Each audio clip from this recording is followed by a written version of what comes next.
Hello everyone, welcome to evidyarthi.in। My name is Varsha और जैसा कि आप मेरे ठीक पीछे देख रहे हैं, ई विद्यार्थी की ऑफिशियल वेबसाइट खुली हुई है। तो इसका मतलब आज हम एमसीक्यू करने जा रहे हैं। तो सिविक्स का एमसीक्यू करेंगे हम, और किस चैप्टर का करेंगे? चैप्टर नंबर 2 के एमसीक्यूज हम इस वीडियो में करेंगे और देखेंगे कि कैसे कैसे क्वेश्चंस है, उनको सॉल्व कैसे करना है। तो आइए आके अपना चैप्टर नंबर 2 चूज करते हैं और देखते हैं क्या क्या क्वेश्चन है हमारे पास। सबसे पहले, how many languages are spoken in India? कितने लैंग्वेजेस इंडिया में बोले जाते हैं? तो हमने अपने चैप्टर जब स्टार्ट किया था अंडरस्टैंडिंग डाइवर्सिटी, उसमें देखा था कि 1600 से ज्यादा यहाँ पे बोलियां बोली जाती है, 1600 से ज्यादा भाषा यहाँ पे प्रेजेंट है। तो यहाँ पे हम देख लेते हैं कि हमारे पास ऑप्शंस क्या क्या है। तो ऑप्शन में है हमारे पास more than 600, then we have more than 1600 जो कि हमने अभी डिस्कस किया, also we have more than 2600 and then 3600। तो इसमें से आंसर क्या होगा हमारा? हमने जो डिस्कस किया है वही हमारा आंसर होगा, that is more than 1600 languages are in India. India में 1600 से ज्यादा भाषाएं हैं। नेक्स्ट देखते हैं, What does this mean? Judge other people negatively or see them as inferior? इस शब्द, कौन सा ऐसा शब्द है यहाँ पे ऑप्शन में जो कि इस पूरे वाक्य का मतलब बताता है? जज अदर पर्सन नेगेटिवली, यानी किसी इंसान को नेगेटिवली जज करना, बुरी तरीके से जज करना कि वो शायद बुरा होगा, या तो सी देम एज इंफीरियर, या फिर उनको अपने से छोटा समझना।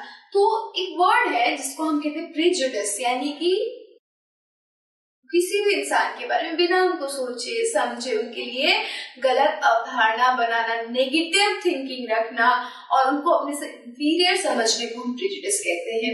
यहाँ पे ऑप्शन में पहला ही ऑप्शन हमारे पास प्रेजुडिस दिख गया है, तो ऑप्शन हम चूज कर लेंगे। सेकंड देखिए जुडिस। जुडिस का मतलब होता है टू जज, किसी इंसान को जज करना। लेकिन जज अभी हो रहा है, आपने अभी तक उसके लिए कोई न राय बनाई, you have not formed any opinion, या आपने कोई अभी ऐसी सोच नहीं रखी है उनके लिए। सो नो जुडिस, जुडिस नहीं होता है इसका आंसर। ना ही पोस्ट जुडिस। पोस्ट जुडिस का मतलब क्या होता है? किसी के बारे में उसके एक्ट को देखने के बाद हमने उसको जज किया और फिर हमने अपने राय को बनाया है, तो ये भी नहीं होगा। ठीक है, एंड नन ऑफ दीज नहीं, हमें पता है, हमने तो आंसर दे रखा है अपना कि prejudice is the answer of this statement, है ना। नेक्स्ट देखते हैं, how can we be prejudice about many things? हम कैसे अलग अलग चीजों के लिए प्रेजुडिस हो सकते हैं? कौन कौन सी चीजें जिनसे हम प्रेजुडिस कर सकते हैं, जिनके बारे में हम नेगेटिव थिंकिंग रख सकते हैं? तो सबसे पहले पीपल्स रिलीजियस बिलीफ। तो ये तो हम करते हैं, एक जाति, एक रिलीजन का इंसान, एक धर्म का इंसान दूसरे धर्म के इंसान के खिलाफ कुछ ना कुछ नेगेटिव कई बार थिंकिंग रख लेता है, प्रेजुडिस रख लेता है।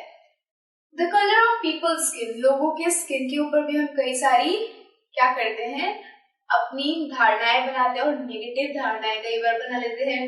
The region they come from, उस रीजन से, उस स्थान से जहां से वो आते हैं, जैसे कि केरला के लोग क्या होंगे, काले ही होंगे, हम ये क्या करते हैं, प्रेजुडिस बना लेते हैं। ऐसा तो हो सकता है कि वो गोरे होंगे, तो ये क्या, ये एक तरीके का प्रेजुडिस है। तो इन तीनों को ही हम क्या मानते हैं, प्रेजुडिस मानते हैं। हम इन्हीं तीनों के आधार पर कई बार प्रेजुडिस का निर्माण कर लेते हैं। And the last one is all of these, तो सबके ऊपर सबको हम प्रेजुडिस मानते हैं। All of these will be our answer. What does crime mean? Crime को क्या समझा जाता है? हम सोसाइटी में अक्सर देखते हैं, अगर कोई रो रहा होता है तो उसको चुप करवाया जाता है, अगर कोई रोता है तो उसको ऐसा कहा जाता है, अरे वो तो रोता ही रहता है, उसका तो काम ही यही है। तो हम क्राइम को ऐसा वीकनेस मानते हैं। अगर कोई रो रहा है तो उसको हम मानते हैं कि वो वीक है, वो सह नहीं सकता है। अगर किसी को चाटा लग गया और वो रो रहा है, तो चाटा लगने का मतलब उसको पेन हुआ, that is why he is crying. अब कोई नहीं रो रहा है तो इसमें उसकी क्या, उसकी इंड्योरेंस है, उसका पावर है, या फिर उसने झेल रखा है, तो वो बेचारा थम गया है, वो नहीं रो रहा है। लेकिन अगर आप रो रहे हो तो क्या कहा जाता है, आप तो वीक हो। चाहे इंसान कितना ही पेन में है, उसको रोना नहीं है। और ये किसने बनाया है? सोसाइटी ने बनाया है। और क्या कहा, जो इंसान रोएगा वो वीक होगा। तो व्हाट डज क्राइम मीन में सबसे पहले है आपके पास a sign of weakness, a sign of healthiness, a sign of bravery, या फिर none of these. Sign of weakness का मतलब होता है कि कायरता की निशानी। साइन ऑफ हेल्दीनेस का मतलब होता है कि स्वस्थ इंसान की निशानी। और साइन ऑफ ब्रेवरी यानी साहस की निशानी, साहस जिसके अंदर उसकी निशानी। तो हमने अभी डिस्कस किया कि कैसे सोसाइटी हमें ये परसीव करवाती है, स्टीरियोटाइप हमारे अंदर रखती है, बनाती है कि जो भी रोएगा वो वीक है। तो answer will be a sign of weakness. Next देखते हैं, what do boys and girl cry? When do boys and girls cry? कब रोते हैं कोई भी इंसान? जब उसको या तो चोट लगती है, when they are hurt, या फिर उनको दर्द हो रहा होता है, या फिर कोई उनको चिढ़ाता है। तो these are some emotion, these are some, you can say not emotions, these are some situations when people cry. ये ऐसा होता है कि किसी ने आपको छेड़ दिया था कि तुम तो मोटे हो, या फिर किसी ने कह दिया कि अरे तुम तो गंदे हो, या फिर किसी ने कह दिया कि तुमको चलना नहीं आता। तो ये क्या है? आप असहाय महसूस कर रहे हो। कैसे उसको कहो कि हम ऐसे ही हैं भाई, हम ऐसे ही बड़े हुए, हम कैसे अपने आप को बदले? या फिर कोई आपको थप्पड़ मार दिया, आपको पीट दिया, दुख होता है, दर्द होता है, क्योंकि पीटने से क्या होता है? दर्द का एहसास होता है। या फिर कई बार ऐसा होता है कि हम लोग क्या करते हैं, गुस्सा होता है और वो गुस्सा हम नहीं जता पाते लोगों को, तो हम क्या करते हैं, रोके उसको अपने अंदर से बाहर निकाल लेते हैं। तो these three situations are when we feel like crying, और तब हमें ऐसा लगता है कि हमें रो लेना चाहिए और हम रोते हैं। तो कब बॉयज और girl रोएंगे? when they are angry, जब वो गुस्सा होते हैं तो भी वो कई बार रो लेते हैं।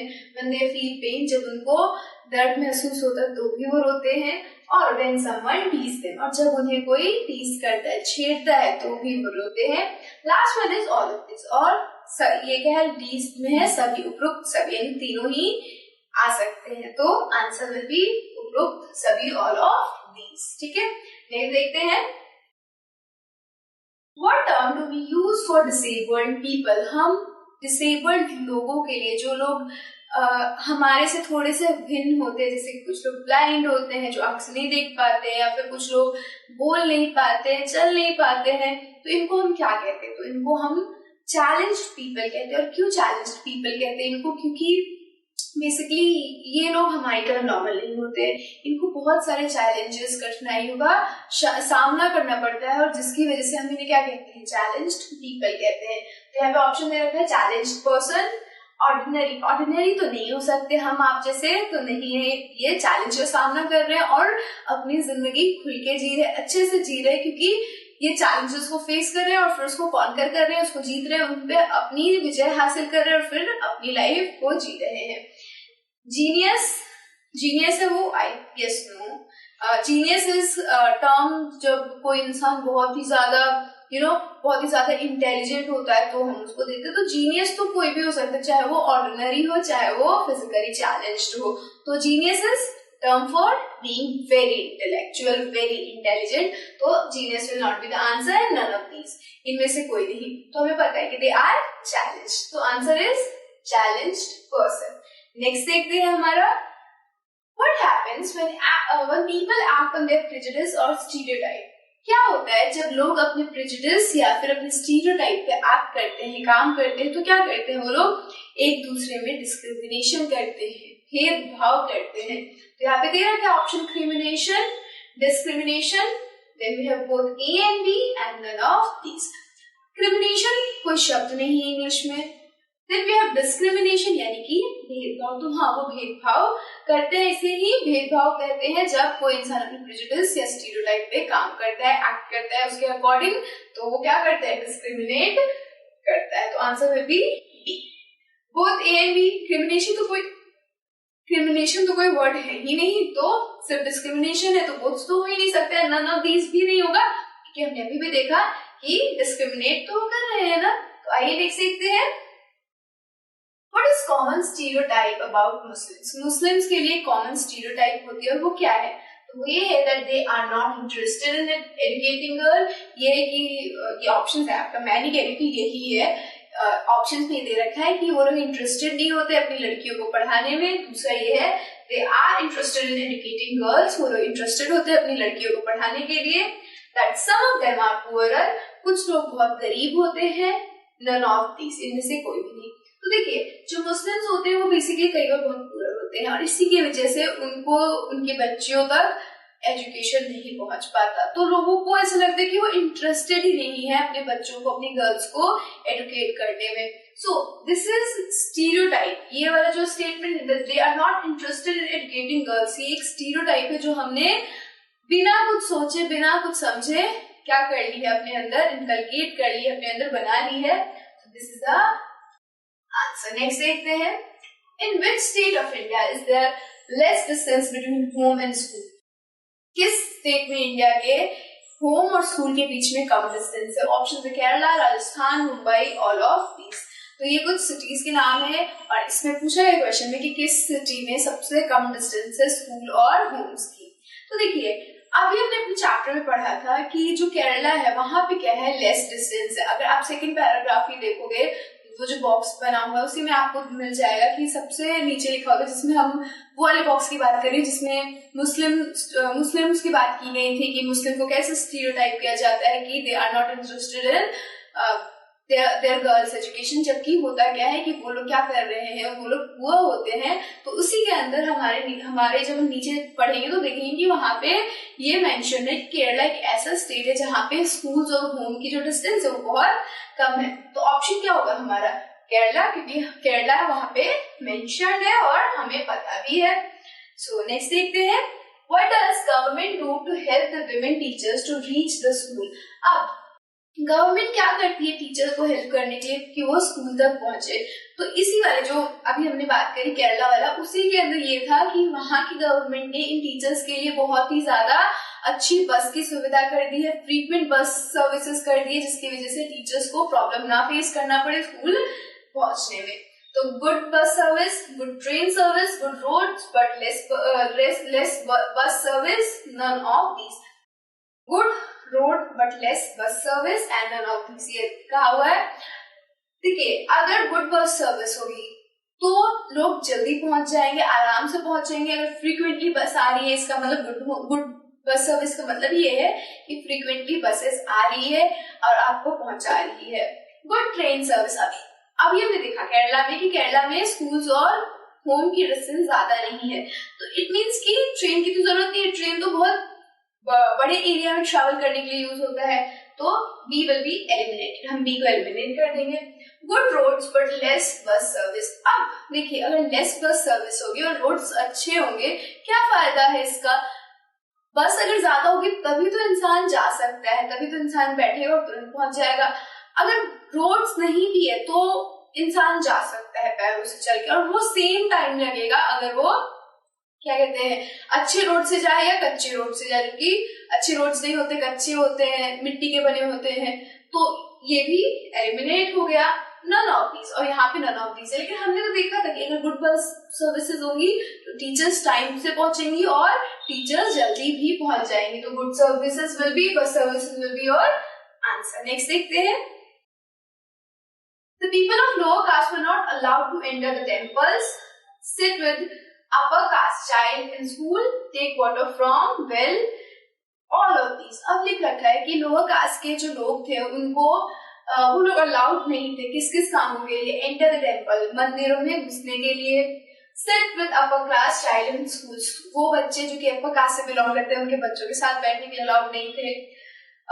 विलेज के वेल से, यानी विलेज के कुएं से, गांव के कुएं से पानी लेने के लिए अलाउड नहीं थे, या फिर ये सारे। तो हमने देखा था कि जितने भी लोअर कास्ट पीपल होते हैं वो इन 3 एक्टिविटीज से करने से मना किया जाता है। उनको ना तो टेम्पल में जाने दिया जाता है, ना उन लोगों को छूने दिया जाता है जो कि अपर कास्ट है, तो बैठना तो दूर ही की बात है, और साथ ही साथ उन्हें विलेज के गांव के कुओं से पानी भी नहीं लेने दिया जाता। तो all of these will be your answer. Next देखते हैं, Name the first leader of India who shared his first experience of caste-based discrimination। अब पूछ रहा है कि उस लीडर का नाम बताओ जिसने पहली बार अपनी डिस्क्रिमिनेशन, कास्ट-बेस्ड डिस्क्रिमिनेशन के बारे में सभी को बताया था, शेयर किया था। तो पंडित जवाहरलाल नेहरू, रविंद्रनाथ टैगोर, डॉक्टर भीमराव अंबेडकर और नन ऑफ दीज। तो देखिए, Pandit Jawaharlal Nehru was Pandit from the caste, Rabindranath Tagore was a person जो कि हाई कास्ट से बिलोंग करते थे, डॉक्टर भीमराव अंबेडकर, इन्होंने ये एक महार कास्ट से बिलोंग करते थे, हमारे चैप्टर में भी लिखा हुआ है, और इन्होंने अपनी लाइफ के बारे में बताया कि कैसे इनको डिस्क्रिमिनेशन का सामना करना पड़ा अपनी लाइफ के अंदर। तो इन्होंने शेयर किया था अपने एक्सपीरियंस हम लोगों के साथ। तो answer will be C. Next देखते हैं, where is Koregaon located this day? Koregaon कहाँ स्थित है आजकल के वक्त में? तो हमने देखा था कि जब हम चैप्टर पढ़ रहे थे तो हम भीमराव अंबेडकर जी की स्टोरी पढ़ रहे थे और देखा था कि वो कोरेगांव जाने वाले थे। और ये कोरेगांव कहाँ स्थित था? मुंबई के अंदर। देखते हैं कि यहाँ पे हमारे पास क्या क्या ऑप्शंस है। बिहार, हरियाणा, यूपी और महाराष्ट्र, यानी कि यहाँ पे बिहार दे दिया आपको, हरियाणा, यूपी, महाराष्ट्र। महाराष्ट्र यानी कि मुंबई, तो महाराष्ट्र ही था जिसके अंदर कोरेगांव स्थित है। महाराष्ट्र के अंदर कोरेगांव है, तो D will be our answer. Next देखते हैं, who draft the Indian constitution? किसने हमारा इंडियन कॉन्स्टिट्यूशन बनाया था? डॉक्टर भीमराव अंबेडकर, मायावती, काशीराम, लाल कृष्ण आडवाणी। अभी देखिए, जो भीमराव अंबेडकर जी है उनको हम क्या कहते हैं? कॉन्स्टिट्यूशन बनाने वाले कहते हैं। ही ड्राफ्टेड द कॉन्स्टिट्यूशन, हमने उनके बारे में ये पढ़ा है। तो he will be the one who drafted our Indian constitution. यही वो इंसान है जिसने हमारा कॉन्स्टिट्यूशन बनाया था, जिसने हमारा कॉन्स्टिट्यूशन ड्राफ्ट किया था। ना तो मायावती होंगी ना काशीराम, क्योंकि ये पॉलिटिकल पार्टी से बिलोंग करते थे, और लाल कृष्ण आडवाणी भी नहीं थे। ठीक है, नेक्स्ट देखते हैं, For what purpose did Dr. Ambedkar go to England? किस पर्पस के लिए हमारे जो अंबेडकर साहब थे वो इंग्लैंड गए? Doctor Ambedkar, to become a lawyer, to travel, to become a leader, none of these. तो पेशे से हमारे जो डॉक्टर अंबेडकर है, डॉक्टर आपको लग रहा हो कि वो डॉक्टर है, नहीं, वो उनकी सरनेम उपाधि है, उनको उनके अचीवमेंट, एकेडमिक अचीवमेंट की वजह से उन्हें डॉक्टर मिला हुआ है, वो पेशे से डॉक्टर नहीं थे। He was from occupation a lawyer, वो एक लॉयर थे, वो एक वकील थे, और अपनी वकालत इन्होंने इंग्लैंड से पूरी की थी। तो इंग्लैंड क्यों गए थे वो? क्योंकि उन्हें लॉयर बनना था, to become a lawyer. So this will be the answer for this question. Next देखते हैं, Which was the caste Dr. Ambedkar belong to? किस कास्ट से हमारे अंबेडकर जी, डॉक्टर अंबेडकर जी बिलोंग करते? तो हमने देखा था जब वो बात कर रहे थे पुलिस से, जो स्टेशन मास्टर था, उन्होंने जब उनसे बात करी तो उन्होंने बताया, उन्होंने स्टेशन मास्टर ने जब पूछा कि आप किस कास्ट से बिलोंग करते हैं, तो उन्होंने ना कुछ देखा ना कुछ समझा, उन्होंने कह दिया महार। तो Mahar will be his cast. देखते ऑप्शन में क्या है हमारे पास, महार, दलित, ब्राह्मण, सिख। तो हमने अभी भी डिस्कस किया कि उन्होंने स्टेशन मास्टर को अपनी क्या कास्ट बताई थी, महार। तो answer will B Mahar. Next देखते हैं, When did India become a free nation? कब इंडिया एक फ्री नेशन बना, यानी कब इंडिया को आजादी मिली थी? In 1947, in 1948, in 1950, in 1960। दो ऐसे डेट्स है, दो ऐसे ईयर्स है जो इंडिया की हिस्ट्री में बहुत ही इंपॉर्टेंट है, दैट इज 1947 एंड 1950। 1947 क्यों हुआ था, क्या इसके पीछे, इस ईयर में क्या ऐसा हुआ था कि ये फेमस है? सभी को पता होगा कि इसी साल इंडिया को आजादी मिली थी। तो when did India become a free nation? In 1947। 1950 में क्या हुआ था? तो 1950 में हमारा जो कॉन्स्टिट्यूशन था वो लागू हुआ था 1950 इस वजह से। अब 1947 ईयर में तो आजाद हुआ, लेकिन किस दिन? तो 15 अगस्त 1947 को हमारा कंट्री एक फ्री नेशन बन गया, एक फ्री इंडिया बन गया था। नेक्स्ट देखते हैं, What happened to discrimination after coming of Constitution into force?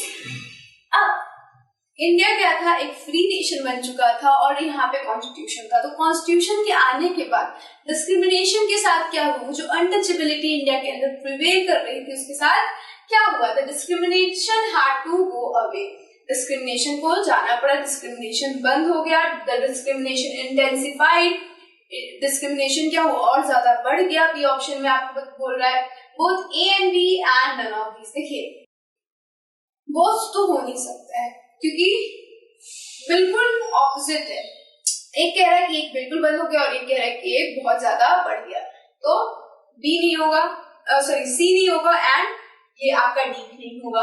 अगर हम अपना कॉन्स्टिट्यूशन देखें तो कॉन्स्टिट्यूशन में दे रखा है कि अनटचेबिलिटी एक क्राइम है और इसकी सजा मिलेगी। तो इट मीन्स कि लॉ के थ्रू हम अबॉलिश किया, हमने अनटचेबिलिटी को, डिस्क्रिमिनेशन को अबॉलिश किया।